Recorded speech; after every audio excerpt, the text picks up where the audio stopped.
Sa patuloy na kampanya kontra ilegal na droga, pinangunahan ng Iloilo City Police Station 5 sa ilalim ng pamumuno ni Police Captain Jobet Amado, Officer in Charge ang isang drug buy-bust operation sa Barangay Oñate de Leon, Mandurriao, Iloilo.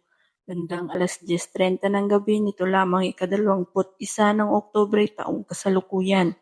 Sabing operasyon ay nagresulta sa pagkakahuli kay alias Jan, 27 taong gulang, binata at residente ng Barangay Bakhaw, Mandurriao, Iloilo. Nakuha sa pangangalaga ni alias Jan ang isang heat-sealed plastic sachet ng hininlaang shabu na nagsilbing buy-bust item kasama ang 6 pang pakete ng hinilaang shabu at 5,000 piso na buy-bust money. Sa kabuuan, nakakuha ang mga kapulisan ng mahigit 10 na gramo ng hinilaang shabu at may street value na tinatayang 86,000 pesos.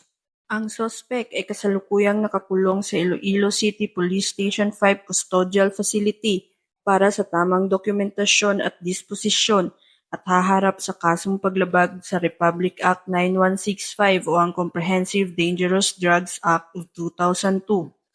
Ang matagumpay na operasyong ito ng Iloilo City Police Station 5 ay patunay ng kanilang dedikasyon at determinasyon upang maprotektahan ang ating komunidad mula sa salot ng iligal na droga. Kasama ang suporta ng mamamayan, nananatiling matatag ang ating layunin na ipagpatuloy ang mga ganitong aksyon para sa kapakanan at seguridad ng bawat isa para sa isang mas ligtas at mas maayos na lipunan. Mula dito sa Police Regional Office 6, ako ang inyong Police News Network Correspondent, Patrolwoman Ledilyn Bansagon, alagad ng batas, tagataguyod ng Balitang Pulis.